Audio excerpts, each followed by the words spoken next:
সুপ্রিয় শিক্ষার্থী বন্ধুরা, আজকে আমরা একটা নতুন জিনিস নিয়ে আলোচনা করব। যদিও অনেকেই রিফ্লেক্সিভ প্রোনাউন সম্পর্কে জেনে থাকবেন, কিন্তু রিফ্লেক্সিভ প্রোনাউনের গঠনের যে একটা ভিন্নতা আছে তা আমাদের অনেক শিক্ষার্থী হয়তো জানেন না বা খেয়াল করেন না, যার কারণে কম্পিটিটিভ এক্সামগুলোতে যখন কারেকশন দেওয়া হয় আমরা সবসময় মনে করি যে মাই সেলফ, তাহলে হিজ সেলফ দুটোই সঠিক।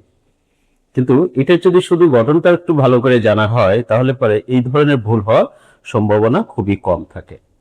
যেমন আমরা এখানে পার্সোনাল প্রোনাউনের কয়েকটি person, first person, second person এবং থার্ড পার্সন, এই তিনটা পার্সনের আমরা এই রিফ্লেক্সিভ প্রোনাউন কিভাবে গঠিত হয় এটি একটু দেখব।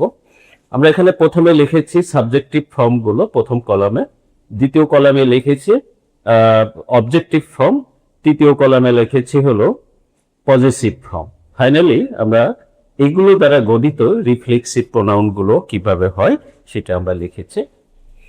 লক্ষণীয় বিষয় হলো ফার্স্ট পার্সন এবং সেকেন্ড পার্সন, এই দুই পার্সনের ক্ষেত্রে অবজেক্টের সাথে সেলফ যুক্ত হয়। সরি, এটা ভুল হলো, আমি যেটা বলছি আসলে এর অবজেক্টের সাথে যুক্ত হয় না, যুক্ত হয় কার সাথে? পজিটিভের সাথে সেলফ যুক্ত হয়।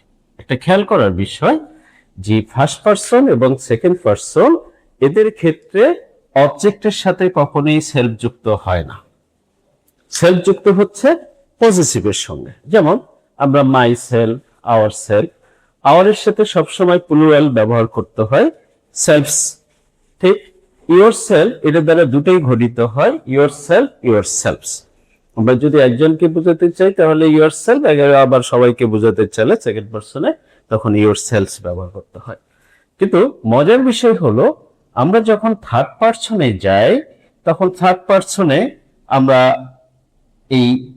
এটা হলো পজিটিভ ফর্ম, আমরা পজিটিভ ফর্ম দ্বারা কোনো রিফ্লেক্সিভ গঠন করতে পারি না, কারণ এখানে আমরা লিখেছি হিমসেলফ কিন্তু এখানে পজিটিভ হলো হিজ লেখা আছে। সুতরাং থার্ড পার্সনে এসে আমরা কার সাথে যুক্ত করি? অবজেক্টের সাথে সেলফ যুক্ত করি, অর্থাৎ অবজেক্ট প্লাস সেলফ বা সেলফ যুক্ত করে আমরা রিফ্লেক্সিভ প্রোনাউন গঠন করি।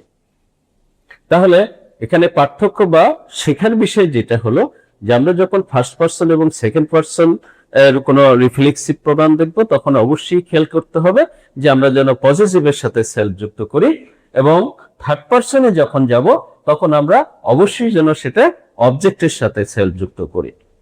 কোন একটি পরীক্ষায় ঠিক এরকম কারেকশন দেওয়া হয়েছিল যে they should take care of their selves, এটা ছিল 3 পয়েন্ট ইউরোরে, যখন একটাই ছিল ভুল, কারণ এখানে একাধিক করার সুযোগ নেই, 4টা দিয়ে আরো কিছু দেওয়া ছিল। সেক্ষেত্রে অনেকেই ওখানে আরো যে 4টা অপশন ছিল তার মধ্যে এইটা একটা অপশন ছিল। তো দেয়ার সেলফ আমি আমার মনে হতে পারে যে মাই সেলফ হলে অবশ্যই দেয়ার সেলফ হবে, সুতরাং এটা সঠিক। আমি সঠিকটাকে ভুল উত্তর ধরে ভুলটাকে সঠিক হিসেবে চিহ্নিত করে থুয়ে আসছি।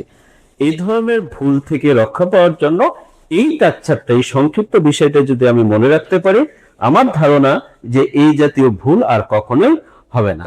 এই বিষয় নিয়ে যদি কারো কোনো প্রশ্ন থাকে আমাদের কমেন্ট বক্সে লিখলে আমরা সেখানে আরো কিছু প্রশ্নের জবাব দিতে পারবো। ধন্যবাদ সবাইকে।